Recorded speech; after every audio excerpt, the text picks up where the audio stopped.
Banco de Cerebro como centro de investigación a cargo del doctor Carlos Andrés Villegas. El doctor Carlos es médico cirujano de la Universidad de Antioquia, máster en Ciencias Básicas Biomédicas de la Universidad de Antioquia, máster en Neurociencias, Universidad Internacional de Andalucía, España, fellowship en Neurociencia, Universidad de Harvard, fellow en Neuropatología, Universidad Hamburgo de Alemania, y es profesor de la Universidad de Antioquia y coordina el Neurobanco de la Universidad de Antioquia. Bienvenido.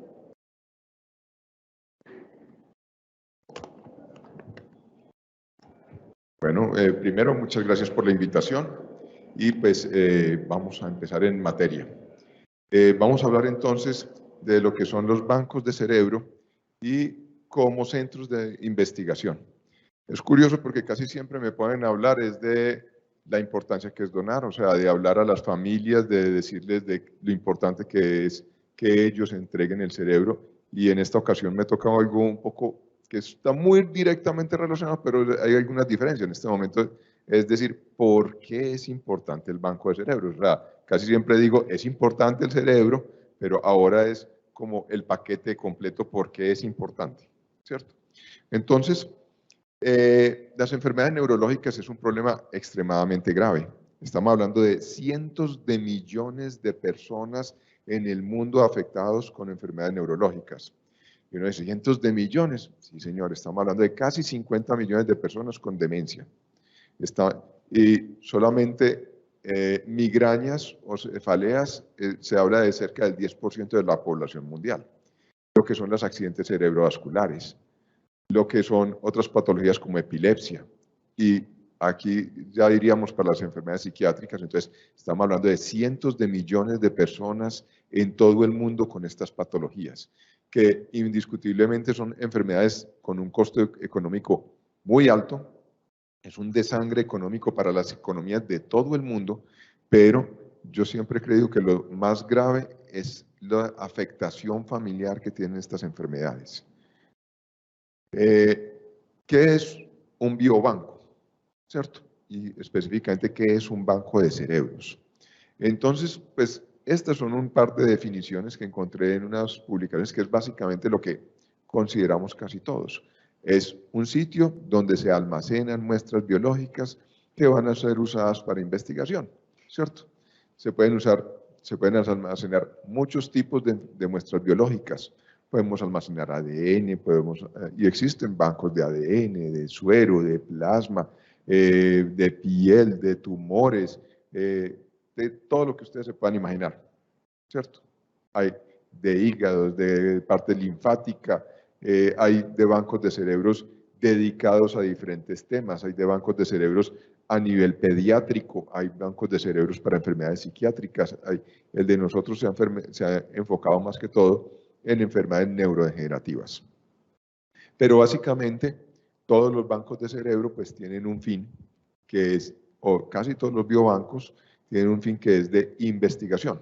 Existen algunos biobancos pues que son tejidos que son usados para tratamiento directo de pacientes. O sea, biobancos en los que se trasplanta células, huesos, diferentes elementos, o por ejemplo aquí conocemos el famoso banco de ojos, que es para córneas, pero pues básicamente un biobanco y específicamente un banco de cerebros tiene esa finalidad, es usado básicamente para investigación y se manejan la idea de una excelencia en el uso de esos tejidos. Para nosotros, el neurobanco pues tiene un significado un poco más grande, digamos así. No solamente es el único banco de cerebros que existe en el país, sino que lo usamos en el conocimiento y permite el desarrollo de investigaciones que pues no podríamos de otra forma. O sea, es una herramienta básica para desarrollar proyectos de investigación, para aumentar el conocimiento, pero como les decía, tiene un significado un poco más grande para nosotros, porque no es solamente el guardar muestras para proyectos de investigación. Nosotros buscamos también un fin social. ¿Y cómo puede hacer uno un fin social con un banco de tejidos? Pues básicamente porque nosotros le estamos dando respuesta a las familias. Cuando muere un paciente, nosotros, a diferencia de los otros bancos de tejidos y de los otros bancos de cerebro, nosotros no nos desprendemos de la familia. O sea, no es que recibimos el tejido, muchas gracias y adiós, sino que esa familia nos puede seguir contactando todo el tiempo que quiera. Yo tengo familias que me han contactado después de 20 años de haber donado el cerebro de su ser querido. Le damos la información y le damos las respuestas que tengan y las dudas que hayan podido tener con la enfermedad de su ser querido. O sea, le podemos decir, en definitiva, qué enfermedad tenía esa persona. Hay que tener en cuenta que un número importante de enfermedades neurodegenerativas, el diagnóstico definitivo se hace por estudios neuropatológicos, o sea, extrayendo el cerebro y estudiándolo. Que un porcentaje alto de enfermedades o de pacientes fallecen con un diagnóstico posible o probable.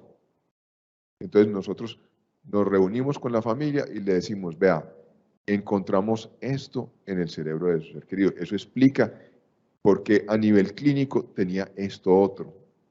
Encontramos dañadas determinadas regiones cerebrales, por eso de pronto él tenía esto, o se comportaba así, o tenía problemas de determinados factores. Y no solamente eso, sino que si encontramos factores genéticos o factores que pueden influenciar a futuro a la familia, también se le informan. Entonces, con eso estamos haciendo algo más que simplemente guardar tejidos para estudiarlos después. La importancia de los bancos de cerebro, pues, es histórica. Si leemos libros de historia de neurociencias y de neurología y de todo este campo del área de las neuro, digamos, pues encontramos que desde hace muchos años los médicos consideramos a los pacientes como experimentos naturales. Una forma de estudiar es tomar un animalito, hacerle un daño en cierta parte del cerebro o en cierta estructura y mirar qué pasa con él.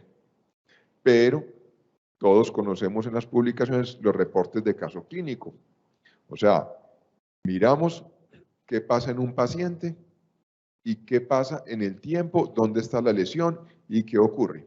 Y eso ha ayudado a conocer gran parte del tema de neurología, de psiquiatría y de los temas de neuro en la actualidad. Y los ejemplos son muchos. El famoso paciente TAN de Broca, que ayudó a empezar a esclarecer el funcionamiento del lenguaje, y no solamente eso, sino que ayudó a acabar con la teoría de la frenología, estableció el área de Broca y posteriormente sirvió para el trabajo que siguió con Wernicke.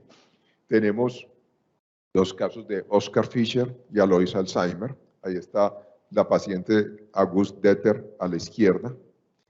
Oscar Fischer no lo conocen mucho, casi todo el mundo habla de Alois Alzheimer. El que describió la enfermedad de Alzheimer fue Oscar Fischer.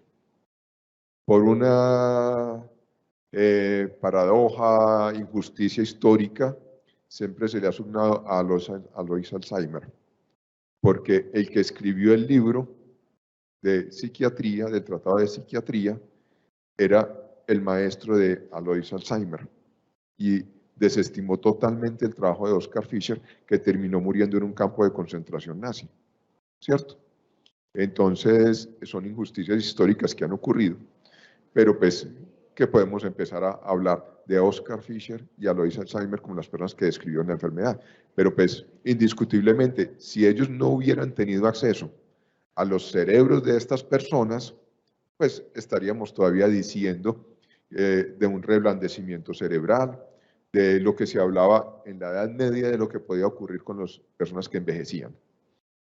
Tenemos el caso de Phineas Gage, o sea, el estudio del cerebro. Recuerden que el cráneo todavía se exhibe en un museo. El caso de Henry Molaison, que murió hace ya como 10 años y que sirvió para explicar el funcionamiento de la memoria. Entonces, si no tuviéramos acceso a los cerebros de las personas que fallecen con las enfermedades neurológicas de cualquier tipo, pues tendríamos un vacío de conocimientos enorme. Y precisamente para eso sirve obtener los cerebros y estudiarlos. Si miramos las enfermedades neurológicas que estudiamos en la actualidad, enfermedad por cuerpos de Lewy, la enfermedad de Pick, y ponga todos los epónimos que quiera, Haller-Border Spatz, empiece a decir las que quiera. Son nombres de neurólogos que los pacientes fallecían, sacaban el cerebro, lo estudiaban y la describían, y quedaban con el nombre de ellos. Así de sencillo. Entonces, muchas de las enfermedades que estudiamos en la actualidad, sabemos que son una enfermedad específica porque se hizo ese trabajo. Y nosotros estamos, aunque suene como regresar al pasado, pero no, es la evolución de lo que ha estado pasando desde hace, ya vamos para siglos en esas. ¿Por qué usar el encéfalo? Porque es que tenemos muchas otras herramientas. En la actualidad nosotros en el laboratorio trabajamos con todas las posibilidades que hay para estudiar el sistema nervioso. Entonces, tenemos, en este momento estoy a cargo de un grupo de análisis computacional de proteínas y por medio de software especiales, pues podemos predecir qué es lo que puede estar pasando con mutaciones o con interacciones entre proteínas. Y con eso podemos extrapolar a lo que está ocurriendo en el cerebro y estudiarlo. También se pueden hacer estudios in vitro y es más, los procesos de cualquier tratamiento pasan por eso. Actualmente la industria farmacéutica que hace, muchos de los casos hacen modelamiento computacional, incluso diseñan computacionalmente los medicamentos o usan extractos o sustancias de las que existen algún reporte que pueden servir, extractos de plantas u otros elementos. Lo prueban in vitro, después pasan a los animales y después siguen con las personas. Entonces, nosotros podemos usar cualquiera de esos elementos, pero indiscutiblemente ningún elemento va a poder dar la información que pueda dar un encéfalo. O sea, la persona que más te puede decir de esa enfermedad es la persona que la ha padecido. Nadie más te va a poder decir eso. Entonces, los modelos que usamos en la actualidad son especialmente ratones y ratas, porque los simios actualmente ya no se puede trabajar con ellos. Se trabaja con monos, ¿cierto? Pero chimpancés ya a nivel de investigación es muy raro lo que se hace. Se hacen pruebas conductuales, cosas así por el estilo, pero de intervenir a un chimpancé y hacer eso ya prácticamente ningún comité de bioética lo aprueba. Se usa aún macacos y es muy limitado.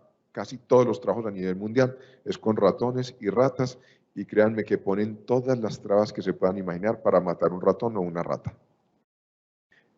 A tal grado que aquí, por ejemplo, se han hecho trabajos en que se ha preferido que se hagan en Europa, que ponen en algunos casos menos dificultades que acá.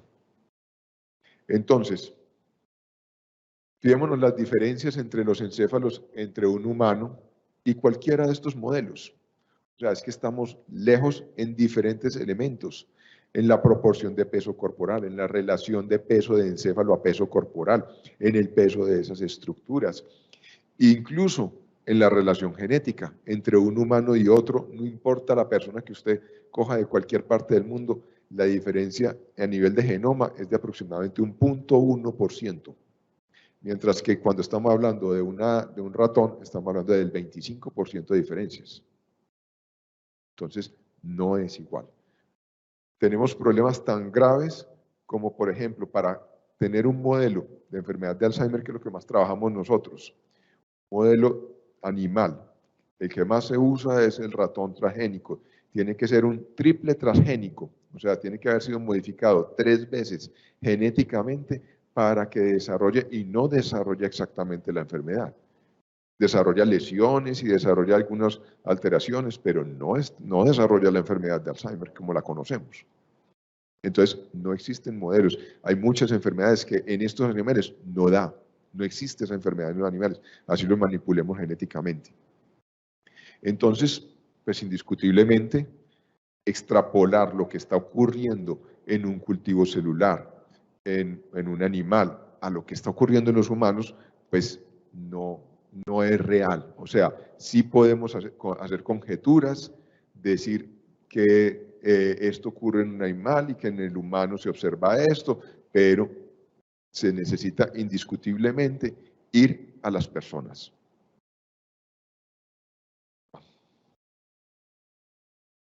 Perdón. Ahí vemos un comparativo. Ese es un sitio web muy interesante. Es un atlas de diferentes tipos de cerebros. Y pues ahí pueden ver precisamente el cerebro de un ratón, de una rata, de un chimpancé y de un humano.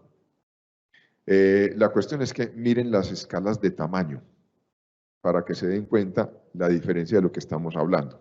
O sea, el cerebro de un ratón le cabe a uno en la uña de un dedo gordo de la mano, ¿cierto?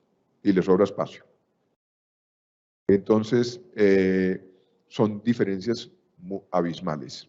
Tratar de decir que no necesitamos los cerebros de las personas que fallecen, que tienen esas enfermedades, para estudiarlas y para decir qué es lo que pasa, realmente no es real. Que indiscutiblemente los modelos son valiosísimos y nos están indicando, sí, nos dan luces sobre lo que pasa y cómo podemos afrontarlas, pero no es lo mismo. Otro elemento fundamental es la parte del diagnóstico neuropatológico. O sea, obtener los cerebros de las personas que fallecen nos da la posibilidad de hacer un diagnóstico neuropatológico preciso.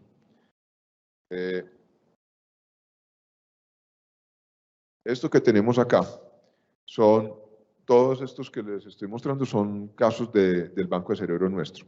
Esto es un caso de enfermedad de Huntington. Y lo que pueden observar, estas manchitas acá, por ejemplo, que están, aquí no se ve pues por la diferencia de color, pero aquí se ven algunas, son depósitos generalmente intranucleares, son un marcador para poliglutamina, está detectando Huntingtina, diagnóstico definitivo para enfermedad de Huntington. Entonces, podemos llegar con la familia y decirles, vea, su ser querido tenía una enfermedad de Alzheimer, tenía una enfermedad de Huntington, tenía una enfermedad por priones, estaba a tal grado de avanzada la enfermedad, ¿qué estaba ocurriendo? O sea, es un elemento agregado que yo diría que eso solo justifica un banco de cerebros, ¿cierto? Otro elemento importante es que estamos usando herramientas de última tecnología para el estudio de los cerebros. Realmente, si nos ponemos a mirar la historia de la medicina y de casi todas las ciencias, no ha habido una persona iluminada que aparezca y que diga las cosas son así y efectivamente eran así. Si miran incluso premio Nobel, lo que ustedes quieran, en realidad en la ciencia lo que ha hecho avanzar la ciencia son las herramientas. Lo que hizo los grandes avances de la medicina, ¿cuáles fueron? El acceso al cadáver. Entonces se logró el estudio de la descripción, toda la parte anatómica. El desarrollo del microscopio, que permitió la parte histológica y fisiológica, las diferentes tinciones, ¿cierto? En el siglo XX, los rayos X, la tomografía, la resonancia. Si ustedes miran cualquier libro de medicina en la actualidad, las descripciones que tiene, o sea, cuando usted coge un libro de medicina interna, lo que quiera, el 80% del texto de lo que está hablando, esa descripción de esa enfermedad, es lo que se logró con estudios por medio de herramientas. ¿Cierto? Entonces, en la actualidad, estas son imágenes que también son logradas en el laboratorio de nosotros. Bueno, este, por ejemplo, lo pagamos, pues, pero es un servicio que hay aquí en Medellín.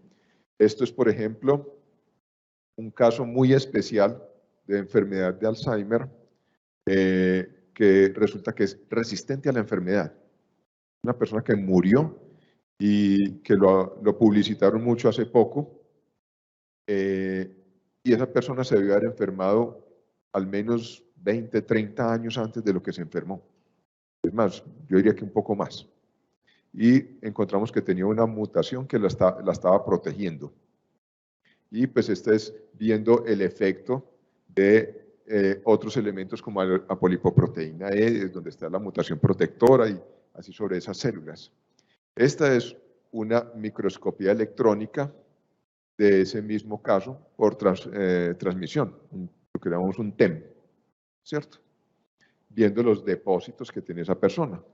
Este de acá es un caso de neuroferritina que tenemos y le hicimos, esta ya es una microscopía por barrido y caracterizamos los elementos químicos que tiene ese cerebro. Pero pues esos son solamente algunos de los estudios que se hacen. Actualmente estamos trabajando muchísimo en lo que son la genómica, la transcriptómica, la proteómica y estamos pasando a lo que es la transcriptómica y proteómica de célula única, que es lo que está pues actualmente, digamos, lo que está mandando la parada en casi todas las publicaciones. Entonces, realmente tener estos elementos y poder acceder a herramientas de última generación, de lo más avanzado que se está haciendo en la actualidad, pues nos está dando conocimientos que antes no existían de estas enfermedades. Entonces, son elementos muy importantes. Lo otro es que tenemos casos que son muy especiales. O sea, lo que decíamos ahora del reporte de casos en las revistas, pero hay reportes de casos que son fuera de lo común. Por ejemplo, ese caso que mostré hace un momentico, pues se publicó en Nature, ¿cierto?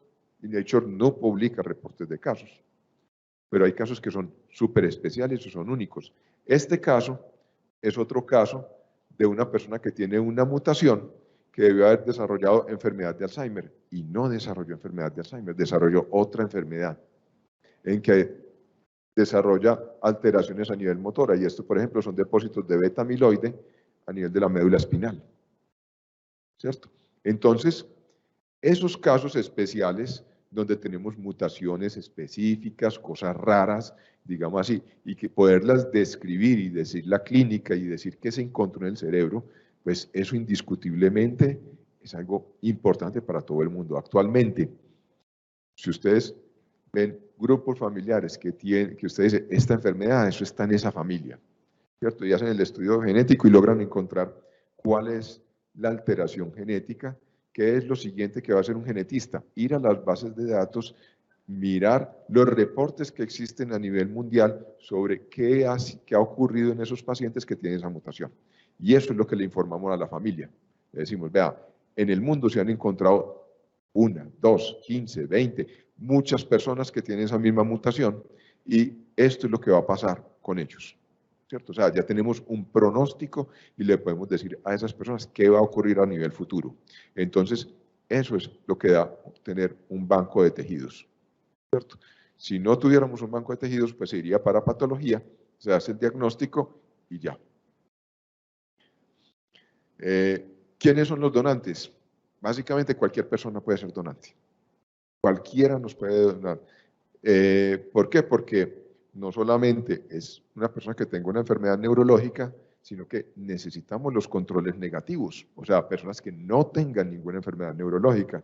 Entonces, pues cualquier persona, porque si yo les digo, me sirven los que tengan enfermedades neurológicas y los que no tengan enfermedades neurológicas, pues son todos, ¿cierto?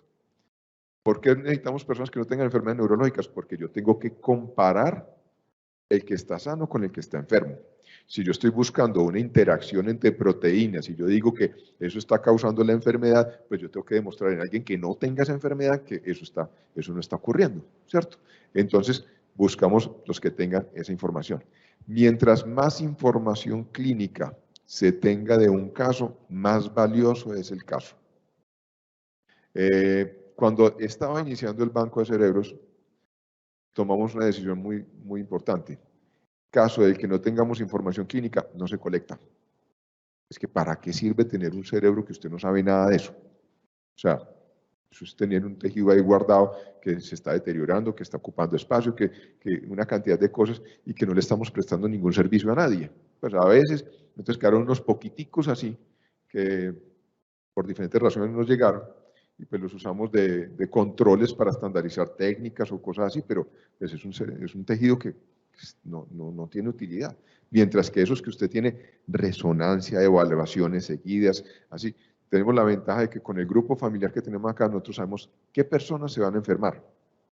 Entonces tenemos cerebros de personas que han tenido un seguimiento clínico con evaluación neurológica, neuropsicológica, con resonancias, así, años antes de que se hubiera enfermado. Y periódicamente, cada año con su evaluación. Son valiosísimos. O sea, podemos hacer unos estudios increíbles con ese tipo de casos. Entonces, buscamos que sean, primero, toda persona es potencialmente demandante. Las familias con enfermedades neurológicas, pues, son prioritarias para nosotros, porque pues, es en lo que más nos enfocamos, pero pues, básicamente, que sean evaluados en el grupo de neurociencias, pero muchos de los casos nos los llaman a nosotros, neurólogos, neurocirujanos, muchas personas nos dicen, psiquiatras también, tenemos un caso muy interesante, que sería bueno que lo estudiaran ustedes y queremos saber qué encuentran. Pues simplemente decimos, listo, pero entonces necesitamos la historia clínica de ese paciente y lo incluimos también y hacemos un reporte y una información sobre el caso. Bueno, y lo que habíamos dicho pues, de personas que no hayan estado afectadas. ¿Cómo se hace la donación? Muy sencillo. Primero, se hace el contacto con la familia, casi siempre es a nivel de consultorio o en eventos que tenemos. El celular mío lo tiene medio país, porque lo sacan en televisión, está en internet, está en todas partes, yo no tengo ningún problema. Entonces, se hace un contacto con la familia, se les informa, se les dice cómo se debe proceder, a qué tienen derecho, a qué no tienen derecho, porque hay información que no se les va a dar a la familia, hay información que no les va a aportar absolutamente nada a la familia y como son estudios ciegos, pues esa información ni siquiera nosotros vamos a poder decir qué pasó ahí, ¿cierto? Entonces, primero ese contacto con la familia informando. Después, buscamos que toda la familia esté de acuerdo con la donación. De acuerdo a la última legislación colombiana, eso no es necesario, porque se asume que toda persona es donante de órganos, a no ser que lo haya expresado y haya dejado un registro ante notaría de que no. Sin embargo, nosotros sí buscamos que toda la familia esté de acuerdo. ¿Por qué? Porque si en caso de que no sea así, lo que estamos generando es un problema para nosotros y para la familia después. Va a llegar el hijo, el hermano, la persona, ¿cómo así que donaron el cerebro de mi mamá y a mí no me dijeron? Y es que, ¿quién dice, pues, si yo no estoy de acuerdo? Entonces, si hay una persona en la familia que diga que no, no se hace. Así de sencillo. Porque va a tener pelea en esa familia y se dividen y se agarran entre ellos y vamos a tener peleas también nosotros. Entonces, que toda la familia esté de acuerdo. Inmediatamente después del fallecimiento, la familia se comunica con nosotros, con los teléfonos que le hemos dado, con el mío, y tenemos varios teléfonos ya. Se hace entonces el encuentro con la familia para que la familia nos firme el consentimiento informado. ¿Por qué? Nos dicen que ¿por qué la familia? Si es que yo quiero donar. Todavía ningún paciente nos ha llamado cuando se muere. Ninguno nos ha llamado para donarnos. Siempre llama es la familia. Entonces, así usted no quiera donar, realmente los que donan son los familiares. Entonces, la familia nos llama y acordamos para que nos encontremos con ellos para que nos firmen el consentimiento de donación. Se traslada entonces el cuerpo para el sitio en donde se va a hacer la extracción. Las muestras entonces se llevan al laboratorio, se procesan, se pesan, se fotografían, se miden, se les hace todos los tratamientos y se almacenan. De eso se sale un informe. Nosotros somos fanáticos de fotos, informes y reportes y medidas. Todo lo pesamos, todo lo medimos, todo lo fotografiamos, todo dejamos constancia de cada cosa. Y pues se hace después un informe macroscópico, un estudio microscópico, que eso es el diagnóstico neuropatológico básicamente, y el tejido se almacena ya para posterior uso en investigación. ¿Qué hacemos? Esto es el caso de lo que hacemos. El cerebro llega, lo separamos en dos hemisferios de acuerdo al protocolo del Neurobanco de Nueva York. Una parte se congela, un hemisferio, y el otro se almacena en formaldehído. ¿Para qué? Para tratar de aprovechar al máximo posible ese tejido. El que se almacena a menos 80 grados y nos va a servir para estudios de biología molecular, para estudios de transcriptómica, para estudios de proteínas, para todo lo que sea biología molecular. Y el que se almacena en formaldehído sirve para todos los estudios estructurales, para hacer el diagnóstico, para hacer la parte histológica, para hacer mediciones de estructuras, para todo ese tipo de elementos. Entonces queda almacenado una parte congelada a menos 80 grados, yo digo que eso parece como una biblioteca, y otra parte almacenada en formaldehído. Todo eso tiene, se dice muy rápido, pero cada cosa tiene sus elementos adicionales. O sea, a los que se almacenan en formaldehído no es en cualquier formaldehído, hay que hacer controles del pH periódicos, todo tiene sus arandelas adicionales. Se almacena adicionalmente líquido cefalorraquídeo, ¿cierto? Suero, las plaquitas histológicas quedan almacenadas, el tejido pues se guarda en cassette y queda después en bloquecitos de parafina que también son almacenados, el ADN también se almacena, usamos ya actualmente códigos data matrix y otros elementos más tecnificados, pues digamos así, para manejar la información. Y pues se hace posteriormente el estudio neuropatológico. Estos son casos con enfermedades por priones, o sea, demencias rápidamente progresivas, también son del laboratorio nuestro, y aquí pueden ver, pues esto es para ver la esponjiosis, pero estos son 3 tipos diferentes de depósitos de proteína priónica, o sea, son 3 casos diferentes, y pues tengan en cuenta que estamos hablando de una enfermedad que ocurre una por cada 1.000.000 de habitantes, o sea, son enfermedades raras, y hemos podido detectar entonces, incluso dentro de esas enfermedades raras, variantes que son poco comunes dentro de ellas mismas. Este es el laboratorio y la sede de investigaciones donde almacenamos pues todo y donde están los laboratorios. Esto es parte de los laboratorios, ¿cierto? O sea, aquí está donde se procesa el tejido, donde se hace la parte histológica, pero falta la parte de donde se cortan las neveras, otros elementos pues. ¿Qué hace el banco de tejidos el neurobanco con esas muestras? El neurobanco es un nombre que no existe, nosotros le pusimos ese nombre, al nuestro le decimos neurobanco, pero es un banco de cerebros, ¿cierto? En todas partes del mundo se habla de banco de cerebros, nosotros le pusimos el nombre de neurobanco. Entonces, primero, pues participamos en múltiples descubrimientos de alto impacto, genes modificadores, mecanismos neuropatológicos, descripción de casos, o sea, trabajamos en eso intensamente. Formamos estudiantes de pregrado y posgrado. El neurobanco realmente, yo diría que el 60% son estudiantes que están allá de gratis aprendiendo y formándose. Representamos entonces a la universidad en diferentes eventos nacionales e internacionales, como este, por ejemplo. Participamos en el desarrollo de experiencias interactivas, por ejemplo, el del Parque Explora. Proyectos de investigación, entonces participamos con diferentes entidades, grupos de investigación en todas partes del mundo y buscamos financiación aquí en Colombia y por fuera del país para desarrollar esas investigaciones. Entonces, pues tenemos contactos con grupos de investigación en diferentes países del mundo que nos están llamando, se comunican con nosotros y nos dicen, vea, queremos estudiar tal cosa. Y entonces nos sentamos y decimos, tenemos el material, no lo tenemos, pues empezamos a hacer acuerdos con ellos.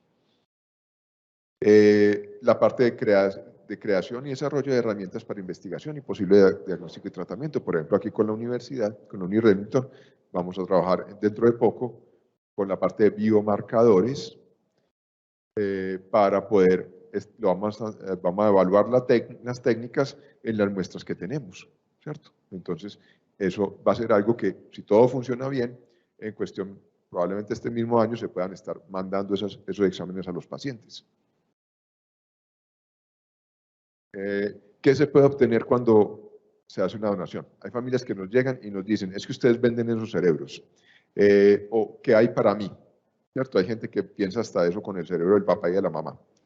Realmente, por la legislación colombiana, no se puede dar ni un centavo a nadie por una donación de un órgano. Actualmente hay una serie en Netflix, Pálpito creo que se llama, que está muy de moda y créanme que eso es ficción. Pues eso esa historia de tráficos de órganos, eso es pura carreta, pero pura carreta. Pues porque todos los que estamos en medicina sabemos lo que implica un trasplante de un órgano. Entonces, es cuento y cuento muy perjudicial para todos los bancos de tejidos y para los organismos de trasplantes y para todas esas cosas. Entonces, primero, no se puede hacer ni un solo pago por ese material. O sea, el que esté pensando que nos va a donar un órgano y que se va a haber plata para él, está más perdido que el hijo del Inver, pues. La parte de donación se considera que es un acto altruista, o sea, es algo que usted está dando para que se beneficien otras personas. Y exactamente eso es lo que se está haciendo cuando donan un órgano para investigación. Sin embargo, entonces esos resultados, aunque uno diga no se va a obtener nada, pues los resultados que se obtienen en esa investigación, los que más se van a beneficiar, pues son las familias y las personas que tienen esa misma enfermedad que tenía esa persona que murió. Entonces, esos son los que primero se van a beneficiar. Actualmente, muchos de los estudios que se están haciendo en busca de tratamiento para enfermedades neurodegenerativas son gracias a los cerebros que fueron donados. O sea, actualmente sabemos qué está ocurriendo con muchos de los tratamientos que se han estado aplicando y que se están experimentando gracias a los cerebros que se donaron. Entonces, los primeros que se van a beneficiar son las familias y los pacientes que tienen esa misma enfermedad. Yo siempre he dicho que cuando usted dona un órgano para un trasplante, está dando vida directamente a esa otra persona. Cuando está donando un órgano para investigación, está dando vida, pero indirectamente. ¿Cierto? Bueno, en caso de que tengamos alguna información que sea relevante para la familia, pues esa información la vamos a compartir con la familia, siempre y cuando la familia no lo solicite. Porque nosotros no podemos estar detrás de las familias diciendo, ¿ustedes quieren saber qué encontramos? No. O sea, si la familia, nosotros estamos abiertos en cualquier momento, pero si la familia nos solicita, nos sentamos con ellos y decimos que se encontró, ¿cierto? Obviamente, las familias van a poder acceder a la información de prácticamente todo lo que encontremos, diagnósticos, aspectos genéticos, caracterización, todo ese tipo de cosas, va a poder tener acceso, ¿cierto? ¿A quiénes en la familia? A familiares directos. Eso de que apareció un sobrino o alguien así, si lo autoriza un familiar directo, sí. El resto no se le da la información. A nivel mundial, pues esta es una lista extremadamente desactualizada. Se habla de aproximadamente 46 cerebros en Estados Unidos, 2 en Canadá. En Latinoamérica sabemos que hay 6 bancos de cerebros. Está en Brasil, que es uno de los más grandes del mundo. Probablemente, si no es el más grande, porque la legislación brasilera, pues se le hace autopsia a todo el mundo y los guardan. Entonces, es impresionante el número de cerebros que manejan. Está el de México, que está casi a la par del de nosotros. Hay uno en Argentina, en Perú. Ya están tratando de montar uno, aunque existe uno que es más un museo, en el que las personas van a Lima y pueden entrar y ven alteraciones en los cerebros y así. Ese es un museo, pero no es con fin de estudio como lo hacemos nosotros. Aunque ellos también los estudian, pues, ¿cierto? Pero no así como lo manejamos. En República Dominicana, con el apoyo del Banco de México, montaron uno y van bien. Aquí en Colombia, pues el que tenemos nosotros. Nosotros en este momento estamos asesorando a el banco que están montando en Perú y en estos días en Chile también se comunicaron conmigo y estamos dándole asesoría para el banco de allá, que están pensando en montar. En Europa es muy famosa la Euronet, pues el BrainNet, que es los bancos de cerebro de Europa. Realmente ahí no están todos los bancos de cerebro que hay en Europa, hay más, pero esos son los que forman esa red. A veces funciona bien, otras veces no, pero han sacado una normatividad muy interesante y muy buena que nos ha servido de guía para los otros bancos de cerebros. Hay 2 bancos que son referentes a nivel mundial. Bueno, en realidad hay varios. El de Ámsterdam es un referente a nivel mundial, pero el de Nueva York y el de Brasil son bancos de gran importancia a nivel mundial. Son de los más importantes que pueden haber. Entonces, son bancos que publican su metodología y las técnicas que usan. Entonces, por ejemplo, como les dije, el nuestro se basa en gran medida en el protocolo del Banco de Nueva York. Nosotros copiamos parte de ese protocolo y con los años lo hemos ido modificando.